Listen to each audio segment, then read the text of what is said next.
All right, everybody, what's going on? How y'all doing? Welcome to today's edition of SWAC Talk, the show we cover the SWAC inside and out.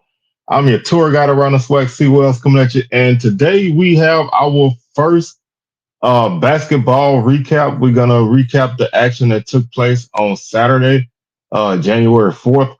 So we're gonna try to squeeze these in, kind of how we get in, kind of how we fit in, till we kind of get deeper into conference play. So probably do one to drop one on today, which is Sunday, and then probably drop another one on next Sunday, and then we'll kind of work more into this as we get deeper into the season. But 6 games on the schedule, some pretty entertaining games. A couple got upset in there. Um, so we're gonna just talk about each game. We're gonna kind of look at what happened in each game, and we'll go from there. So with that being said, man, y'all make sure you hit those socials. Facebook is Swag Talk, Instagram Swag Talk, Twitter Swag Talk 76. Also, we still have our season recaps coming. Our Valley recap will be dropping tomorrow. Um, and then we have our Prairie View recap to drop. And then I'm putting together a live show with Coach 67 Sports to talk some Southern football. So that'll be coming at your way. Then we have TSU and Pine Bluff to wrap it all up. And we're gonna sprinkle in anything else that comes down the pipe. Portal good, intriguing portal additions. National Signing Day, which is about a month away. Um, Legacy Bowl, which is about a month or so away. Um, NFL draft, anything coming through SWAC related with that. Spring football, which is not that far away, and Valley still has a coaching search open. So we'll talk about that too whenever that comes up. So we got a lot to talk about. Of course, SWAC Smoke coming at you every Thursday, live 6 p.m. Central, 7 p.m. Eastern. So we got a lot coming at you. So y'all keep it locked here, and make sure you subscribe to the channel so you can be a part of the Swag Talk family. Hit that notification bell to be alerted, since we probably gonna be dropping a lot of videos on different days. So you hit that notification bell, you'll be alerted to all of that comes through. So also like the video, comment, and share. Let's go ahead and start off this action. We're gonna start off talking about the Alabama A&M Bulldogs. Um, they picked up a victory over Pine Bluff on Saturday by a score of 89-79. Bulldogs, of course, increased their record in conference play to 1-0, 5-9 overall. Pine Bluff drops to 3-11 and 0-1 in conference. So Bulldogs led this game by 7 at the half, and then they had a 3-point second half margin to win this game by 10. Pine Bluff was led by Dr. Bradley with 30 points on the night. He was 11 of 18 from the field, 0 for 2 from the 3-point line, and 8 for 16 from the free throw line. Finished with 8 rebounds, and he did turn the ball over 6 times and foul out. So it's a mixed bag. 30 points is great. Shooting 11 or 18 from the field is great. 8 rebounds is great. 4 steals as well, but 6 turnovers and fouling out the game. That's kind of like it's kind of like good on one hand, bad on the other. So it kind of doesn't really help you. They only had 2 other guys in double figures for the Golden Lions. Caleb Jones finished with 16 off the bench. He was 5 of 8 from the field, 4 of 7 from the 3-point line, 2 of 2 from the free throw line. He also fouled out. And then Dennis Soro finished with 11 points on the night, 4 or 5 from the field, 3 or 4 from the line. He finished with 5 rebounds. Christian Moore also had 7 rebounds and 6 assists on the night. He had 5 turnovers. So one of the things, if you look at Pine Bluff in this game, one of the reasons why they did not win, they committed 27 fouls and they turned the ball over 21 times. You can't do that, especially on the road. They shot 6 or 17 from the 3-point line, which is not great, but it's not bad either. About a little bit more than 30%. They were 21 or 36 from the free throw line. That number definitely can improve. They finished with 39 rebounds. They had 10 assists and 2 blocks and 14 steals. They ended up shooting 44% from the field on the night, 35% from 3. and 58% from the free throw line. Again, like I said, that free throw shooting has to improve. 35% 3-point shooting is pretty solid. They did shoot better in the second half from the 3-point line than they did in the first half. First half they only shot 20% from the 3-point line. So Pine Bluff last season was a team that shot a ton of threes. I think this season they're probably going to still be on that trajectory. Now they don't have the guys that they had last season, and this is basically a new group of guys. Um, so they're just still trying to find their way. But I think this is going to be one of those teams that just lets it fly and let chips fall where they may. Um, but anytime you have a guy score 30 points and you don't win, that's kind of like a wasted effort for the rest of the team to what he did. Golden Lions finished with 38 points in the paint, 13 points off of turnovers. They had 16 second chance points, 6 fast break points, 22 bench points. This game had 2 ties and 2 lead changes. So basically, once A&M kind of took the lead, they never looked back. Chad Moody led the Bulldogs with 19 points. He was 8 of 10 from the field, didn't attempt a 3 of 8 from the line. He had 9 rebounds, 3 assists, and 1 block and 4 steals. So really solid game for him. Lorenzo Downey finished with 17 points. He had 5 of 9 shooting from the field, 1 of 4 from 3, 6 of 6 from the line. He had 7 rebounds, 1 assist, and 1 steal.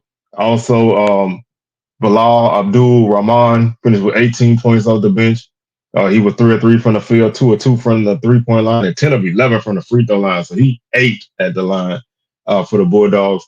He had 3 assists on the night and 3 steals. And also in double figures was AC Bryant with 15 points, 6 rebounds. He had 2 assists and 1 steal. He shot 5 of 10 from the field, over 3 from the 3-point line, and 5 of 7 from the free throw line. Bulldogs shot 27% from 3, which obviously is not great, especially at home. 49% from the field and 65% from the free throw line. They finished with 36 rebounds. They had 25 fouls, so this game had a ton of fouls on both sides. 16 assists, 18 turnovers, 1 block, and 15 steals. They finished with 44 points in the paint, so they dominated there. 20 points off a turnover, 16 second chance points, 18 fast break points, and 26 bench points. So I mean, it's easy to see why A&M won this game. Pine Bluff, they couldn't avoid the turnovers, and they committed a ton of fouls. They shot poorly from the free throw line, and in the first half, they shot poor from 3, and that allowed the Bulldogs to jump on them early and basically hold them off. Um, and pick up their first victory of the season. So big win for A&M. Pine Bluff, we still don't know what this team is. Like I said, they have a ton of new guys, so you kind of going through a growing process with this team, game by game.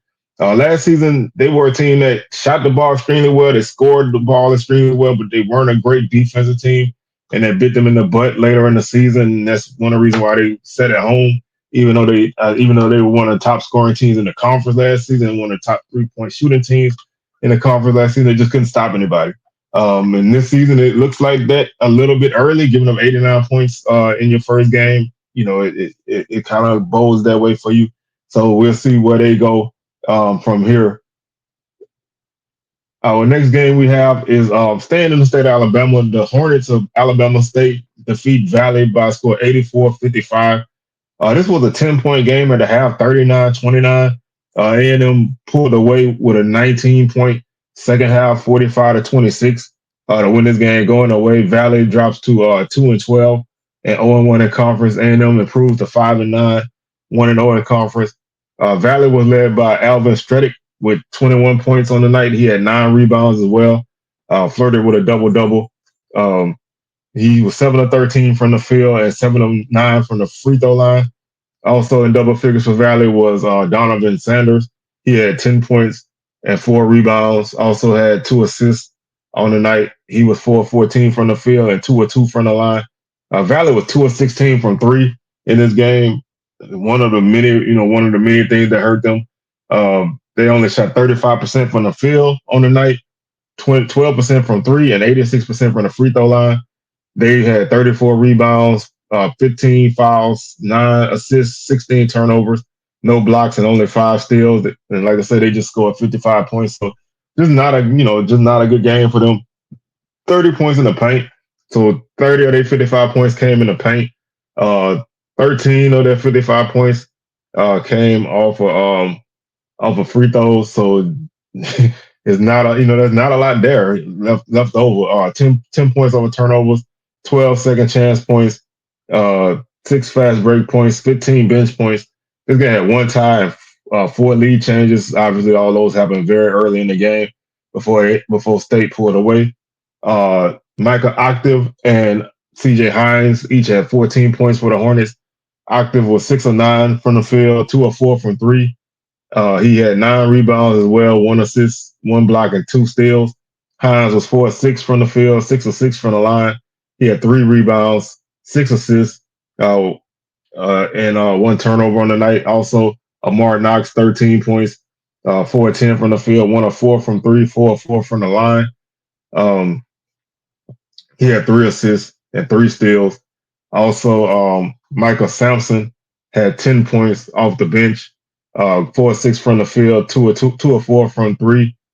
He had 2 rebounds, 1 assist, and 1 block. Um, TJ Madlock had 7 rebounds. He's a great rebounding guard. He's always going to be one of those guys that gets a ton of rebounds at the guard position. Um, Hornets finished with 33 rebounds, so they actually got out rebounded in this game by one. They finished with 16 fouls, 14 assists, 8 turnovers, 3 blocks, and 9 steals. Bama State does take care of the ball. Last season they did a good job of taking care of the ball. Didn't turn it over much. Obviously 8 turnovers is tremendous, um, and so they were able to basically run away with this game. They shot 50% from the field, 51% in the first half, 48 in the second. Shot 44% from three, 55% in the first half, 33 in the second. They shot 76% from the line, finished with 34 points in the paint, 20 points off of turnovers, 11 second chance points, 21 fast break points, 35 bench points, and just a dominant first game. When Valley, it's kind of tough to gauge what you have when you play Valley. Valley is the kind of team that can hang around if you let them. Um, Typically they don't have the numbers to go deep in their bench if things not working, and so they're missing some of those guys that were able to score points for them last season, and so they still trying to find those guys as well. So you're going to see those kind of games out of Valley, but Bama State has a solid core of guys. Hines, Madlock, Knox, Octave stepped up last night. Bama State can be one of those teams that can be in the mix. They're very athletic. They streaky shooting at times, but they can, if they get hot, they can hurt you. And so they're gonna be one of those teams who is in, they may be at the top or they may kind of be in the middle, but they're gonna be a team that's tough to beat if you let them get going. And so I think they're gonna be a factor in this. And opening up with a win over Valley puts you in good position um, early in the season. Of course, when you play games early in the season, I don't really take a lot from these games. I give everybody a chance to play 4 to 6 games before I really start to kind of really delve into what they are. That's basically giving teams 1 or 2 home series and 1 or 2 road series to kind of get a feel of what they really are. Because you can open up early at home and win 2 games, and then the first time you go on the road, you get bombed, and then you kind of snowball from now. Or you can open up on the road and lose 2, and then still be better after that. So I try to give everybody a couple weeks. Typically like the middle of January before I really get a full idea of what these teams are. So you kind of spitballing right now, kind of playing by ear. But some things are certain early. Like I don't really see a lot out of Valley right now. They could be dangerous, especially when they get home. So we'll keep eye on that. But I do think Bama State is going to be a factor. A&M, Alabama A&M is going to be a factor too. Um, they had a decent run in the tournament last year. Coach Hughey has those guys always playing solid ball, and so they're gonna be one of those teams that can hurt you at any point in the season. The next game on the day was Bethune-Cookman picking up a 62-55 victory on the road against FAMU. FAMU was playing pretty solidly in the non-conference. This was one of those games that they just, couldn't really overtake Bethune. Rattlers dropped to 3-9, 0-1 in conference. Bethune-Cookman 4-10, 1-0 in conference. Uh, a pretty balanced scoring night for Bethune-Cookman. Seneca Willoughby had 14 points off the bench, shooting 5 of 7 from the field, 4 of 4 from three. He also had 2 rebounds, 1 assist, and 2 steals. And also, Brayon Freeman finished with 14 points. Also, 6 of 13 from the field, 0 for 3 from three, 2 of 3 from the free throw line. He had 2 rebounds, 3 assists, and finished with 2 fouls as well. And Reggie Ward, who's a guy who I like a lot. He does a lot of the dirty work. Um, he's a grinder and he can score at times, but he finished with 10 points and 8 rebounds. Also had 1 assist and 1 steal. He was 3 of 8 from the field, 1 of 3 from three, 3 or 4 from the line. Um, Also, Daniel Ruzon finished with 8 rebounds for the Wildcats as they piled up 37 rebounds on the night. They had 9 fouls, 8 assists, 14 turnovers, 3 blocks, and 7 steals. They shot 40% from the field on the night, um, 44% from three, 8 of 18, and 76 from the free throw line, 10 of 13. They finished with 26 points in the paint, 11 points over turnovers, 7 fast break points, 9 second chance points, 25 bench points. This game was tight all game long, and it was a back and forth affair. That 7 ties and 11 lead changes. That's give and take, nip and tuck for a long time. With a 3-point halftime deficit, that lets you know that this game was neck and neck for a long time. Bethune outscored FAMU by 4 in the second half, so still was a game where they never really pulled away. Uh, and that'll always be one of those situations where you kind of have your chances, but you just never really can overtake a team. And so Bethune actually did jump out on FAMU early. Um,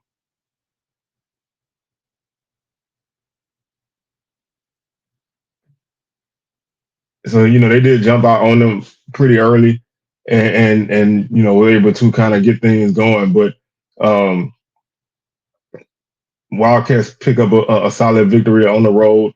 Playing your rival to open up the season kind of puts you in a pretty good spot, getting a leg up on those guys. Milton Matthews was the only double-digit scorer for FAMU. He had 20 points on the night. He was 7 of 15 from the field, 4 of 11 from three, 2 of 2 from the line. He also had 4 rebounds and 1 assist. They had Shakir O'Neal, 7 points. He was 2 of 6 from the field, 1 of 4 from three, 2 of 2 from the line. He had 3 rebounds uh, and 2 assists. And then they had 3 guys finish with 6 points. Uh, so, like I said, this was just one of those games where you didn't really have a lot of guys doing a lot for you. They finished with 31 rebounds, 13 fouls, 12 assists, 15 turnovers, 4 blocks, and 6 steals. They only shot 39% from the field. They shot 42% in the first half, shot 36 in the second. So their shooting went down in the second half, which really hurt them. They shot 24% from three, 7 of 29. They shot 26 in the first half, 21 in the second half. The free throw shooting did improve in the second half. They shot 25% in the first half, 1 of 4, and 87% in the second half, 7 of 8, making them shoot a total of 66%, 8 of 12 from the line. They finished with 22 points in the paint, 13 points off of turnovers, 8 second chance points, 2 fast break points, and 12 bench points. I still think FAMU is an intriguing team to me. They have a new coach, so they've been playing better in the non-conference. Um, and I do think they're gonna be a factor if they can get themselves going offensively. Last season, I can't speak for everybody else, but anytime when I saw FAMU play, I didn't really feel like they had a system that they ran. And I always feel like the offense was kind of just there. Whoever got the ball, shoot it. Maybe make a cut or two, a pass or two, and then you hit a guy. But they were susceptible to high scores and extremely low scores. And so I just never really felt like they had that system that they could go to at any time. So I'm interested to see how they build that continuity with a new coach. Um, and so I do think they're an intriguing team, and I'm looking forward to seeing them play in person on Saturday to kind of get a better idea of who they are. They don't have a game on Monday because they play Bethune-Cookman, who is their travel partner, so they only have the one game this weekend. So the next time we see FAMU in action, they'll be in Baton Rouge on Saturday playing Southern. So I'll be looking forward to catching them in action there. I'll also be, hopefully I'll be able to catch the Bethune game on Monday as well. So it'll be really good to see both of those teams in action. I did like Bethune-Cookman a lot last season, and they were a team who had an opportunity, but they ran into a very hot grounded team in the tournament and just could not overtake them. Zion Harmon last season had an injury going into the tournament, and I think he couldn't really be 100% against Grambling, and Grambling capitalized on that with their defensive effort in that game. But moving on to our fourth game of the day, this game was a battle of teams who had not won a game in the non-conference. Obviously, that doesn't mean anything in conference play. But Jackson State came into this game at 0-13. Alcorn came in at 0-13. This was a very tight game, 75-69. Alcorn made a second half comeback. Jackson State led this game by 9 at the half. Alcorn outscored Jackson State by 6 in the second half to lose by 3. Like I said, Tigers picked up their first win of the season and their first conference win. Alcorn is still winless. They'll have to wait to next weekend to be in action again. Jackson State finished with 4 double-digit scores led by Kevion Hunt with 20 points off the bench, 4 of 6 from the field, 1 of 1 from 3, and 11 of 12 from the line. He had 1 rebound, 3 assists, and 1 steal on the night. Also, Deshaun Ruffin finished with 16 points. He had 6 of 15 shooting, 0 for 2 from 3, 4 of 4 from the line, 2 rebounds, 4 assists on the night, 2 steals. Also, Jamie Mitchell had 13 points off the bench, 4 of 8 from the field, 4 of 6 from 3, and 1 of 2 from the line. He also had 2 rebounds on the night and 2 steals. And Dorian McMillan chipped in 10 points and 2 rebounds. He was 4 of 8 from the field, 2 of 5 from the line, 2 of 5 from 3, 0 of 1 from the line. Jackson State finished with 30 rebounds. They had 20 fouls, 9 assists, 9 turnovers, 3 blocks, and 6 steals. They shot 40% from the field, 23 of 57. Um,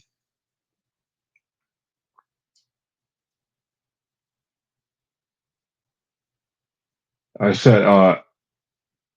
They shot 8 of 21 from the 3-point line for 38%, and they shot 78% from the free throw line, 18 of 23. They finished with 20 points in the paint, 22 points on the turnovers, 8 second chance points, 10 fast break points, 33 bench points. This game again was pretty tight, 6 ties and 6 lead changes. Braves were led by Marcus Tankersley with 25 points, 8 of 11 from the field, 1 of 1 from 3, 8 of 9 from the line. He had 8 rebounds, 2 assists, and that was a pretty good night for him. Uh, Benet finished with 10 points for the Braves. He was the only other double-digit scorer for Alcorn. He had 5 of 7 shooting from the field and 6 rebounds on the night. He had 1 steal. Alcorn's another interesting team. They also got 9 points from Gaines Wyatt and nine points from Davian Williams. Both of those guys chipped in 9 points. But this team is going to be interesting because they lost a lot of senior talent from last season. They lost some really good guard play. They lost they lost some good force inside. Um, with losing Gambrell as one of your shooters, losing Kendall inside. So they're still kind of finding their way, but they do have guys that can play. Prezio was a guy that played pretty well last season. Benet came in and made some plays last season. Um, so we'll see where this team goes. Obviously, Coach Bussey is always going to have his teams competitive. I think they're still going to be in the mix. They finished with 33 rebounds, 20 fouls, 4 assists, 13 turnovers, 1 block, and 3 steals. They shot 50% from the field on the night, 26% from 3. They were 0 of 8 in the first half, 4 of 7 in the second, and they shot 68% from the free throw line on the night. 34 points in the paint, 15 points over turnovers, 7 second chance points, 21 fast break points, 17 bench points. This game, like I said, this game was kind of one of those games where Jackson State kind of built the lead, Alcorn chipped away at it, and was able to cut it down to three, but couldn't get over that hump. We still gonna find out where these teams are as we move through the season. Again, like Thune and FAMU, these guys are gonna be off on Monday. They'll be back in action on Saturday. So we'll get a better look at both these teams on Saturday as they kind of take the rest of the week and kind of get themselves right. The next game we have on our schedule was the upset of the day. Prairie View. I watched a little bit of this game early, and Prairie View was trailing Grambling early, but they were able to withstand that early onslaught from Grambling and take a 36-29 lead into the half. And then they would outscore Grambling 37-26 in the second half and win this game 73-55. So really solid win for Prairie View against Grambling. 18-point victory at home against the defending SWAC champs. Grambling dropped to 3-11, 0-1. Prairie View dropped improved to 2-12, 1-0. Again, it's way too early to make any kind of headway of either one of these games. I think last season Prairie View beat Grambling in Grambling to open up the season. So there's not a lot to really take from this. We'll just keep an eye out on Grambling. I do think they're still going to be there. I think their kind of team, their style of play is going to always keep them in the mix, especially later in the season. But they did not necessarily have a great offensive night here, although they did shoot well from the field. They shot 55% from the field on the night, but only 30% shooting from three, including 1 of 4 in the second half. They only shot 25% from the free throw line. They only shot 8 free throws. I'm a big proponent of looking at teams free throw shooting, but Prairie View only shot 7 free throws, so both teams only had 15 free throw attempts in this game. Even though both teams combined for 28 fouls, just not a lot of free throws there for either team. But PJ Edwards led Grambling with 15 points and 6 rebounds. He was 7 of 11 from the field, 1 of 4 from three, 0 for 2 from the free throw line. He also had 3 turnovers. Contavious Dozier, who was their leading scorer last season, that I anticipate to get hotter as the season goes on. He finished with 12 points on the night, 5 of 8 from the field, 1 of 1 from three, 1 of 2 from the line. He had 5 rebounds, 1 assist, and 1 steal. Also, Ernest Ross had 10 points for Grambling, 5 of 8 from the field, 0 for 1 from three. He also had 2 rebounds and 1 assist. Grambling finished with 24 rebounds. That's a very un-Grambling-like number. Typically, Grambling, with their size, they rebound well. So we will keep an eye on this team. Like I said, this is kind of a different team. They lost some big bodies, so we'll see. We'll see how they handle how they play moving forward. That matchup Monday against TSU is going to be intriguing. They finished with 13 fouls, 11 assists, 23 turnovers. That's another number that Grambling typically doesn't have. They had 1 block and 4 steals. Like I said, they shot 55% from the field, 30% from three, 3 of 10 on the night, and 2 of 8 from the free throw line, 25%. When your free throw attempts are limited, you have to make your free throws. So that definitely, is something that hurts. Those 6 points they missed off of turnovers, off of free throws is not enough to make any impact on the game, but you just can't shoot 2 of 8 from the line. They finished with 40 points in the paint, 14 points over turnovers, 7 second chance points, 4 fast break points, and 4 bench points. They got 3 ties and 3 lead changes.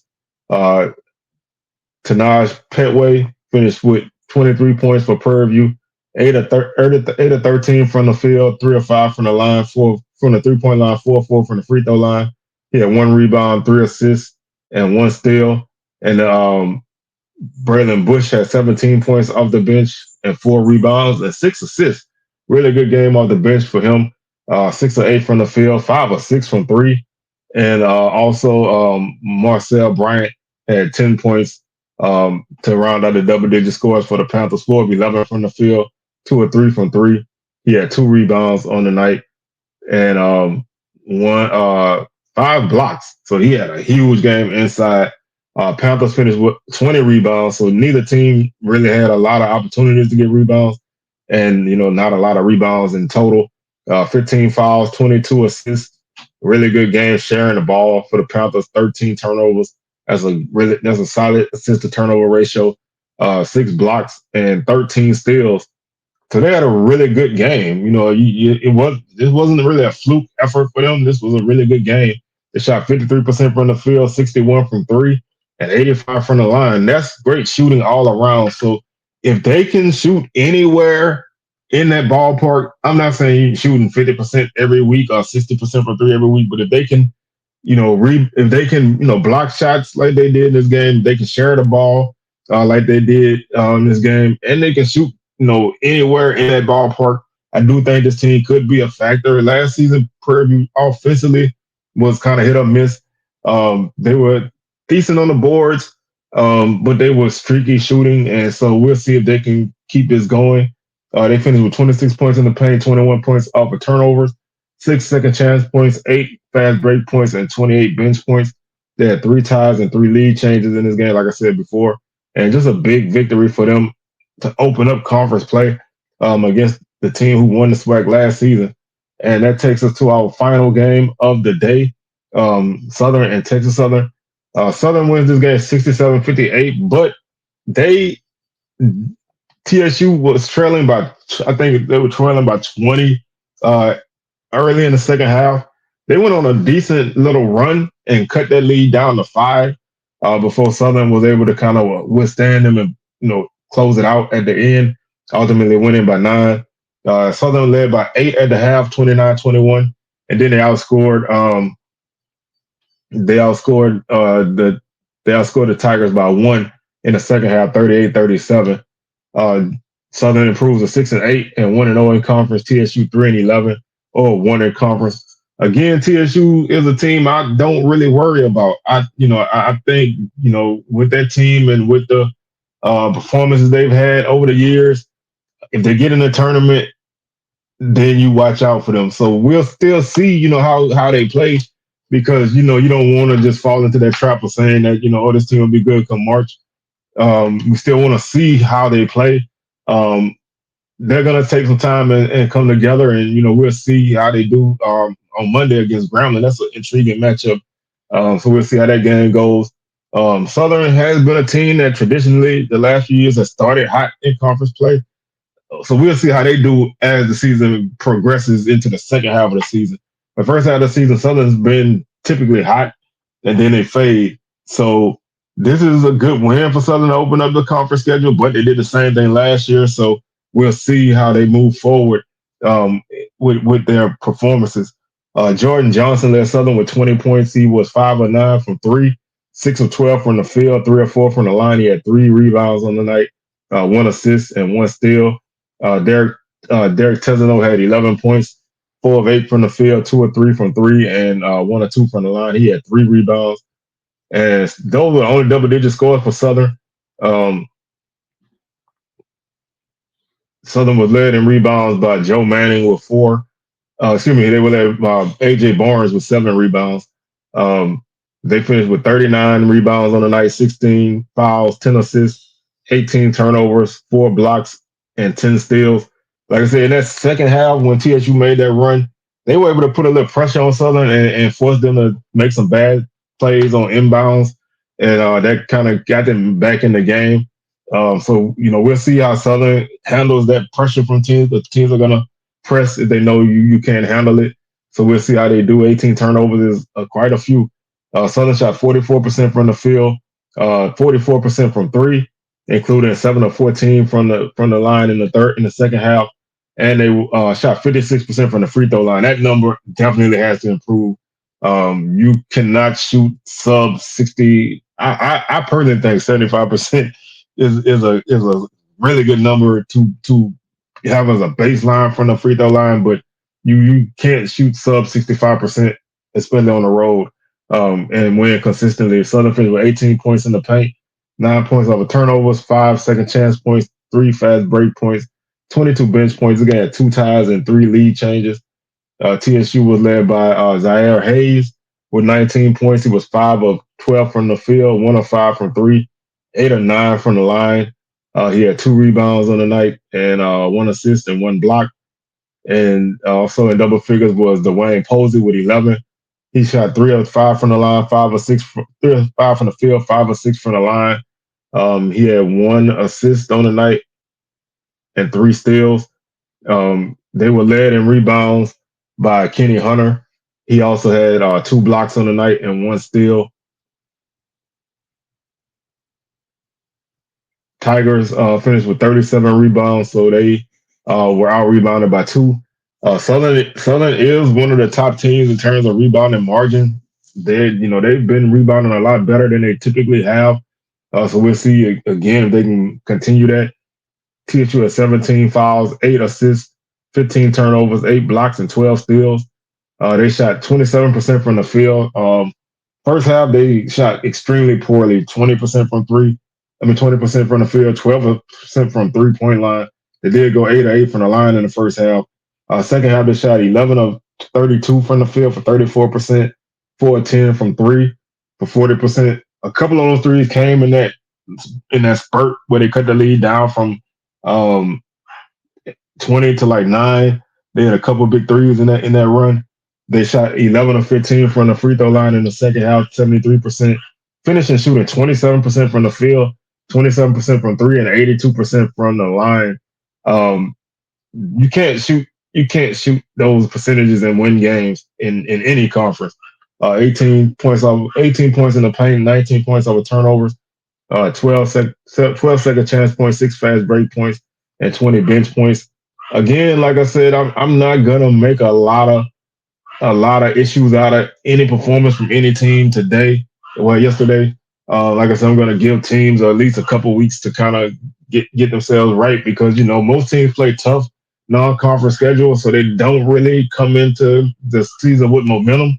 They're honestly kind of figuring out who they are even as we start conference play. So I do think that I do think a game like Texas Southern Grambling on Monday is an important game in terms of seeing what these two teams have. The other Monday games are Alabama State hosting Pine Bluff. That's a 6 p.m. tip off on the Hornets TV on the Hornets Sports Network. Valley is at Alabama A&M 7 p.m. tip off on Bulldogs All Access. Southern is at Prairie View. That's a 7:30 tip. I think that game is probably gonna be on the Prairie View YouTube channel. And Grambling and Texas Southern play at 8 p.m. on ESPNU. So definitely gonna be tuned into that game. You know, Grambling starting, Grambling, needing to bounce back from a surprising loss to Prairie View and Texas Southern needing to play better after their first game makes that a very intriguing game there. Again, not a lot that I'm gonna put in terms of stakes on that game early, but you don't really want to start 0-2. I mean, you can always come back from 0-2 in basketball, but you don't want to start 0-2, especially if you Grambling in defense of your first tournament title, which doesn't really have a lot of effect on the regular season. But you want to kind of start to build that momentum as you move into the rest of the season. So that's gonna do it for today's show, man. I thank y'all for tuning in. We'll be back on Monday with our Valley preview. Probably try to squeeze that Valley recap. Probably try to squeeze that PV recap in on Monday, or maybe it'll drop on Friday. Wednesday we have Wednesday we're aiming to have our video, our live stream with Coach 67 Sports, and Thursday is SWAC Smoke. So y'all, we got a pretty full week. So y'all keep it locked here, and we will catch y'all on the rebound. Peace.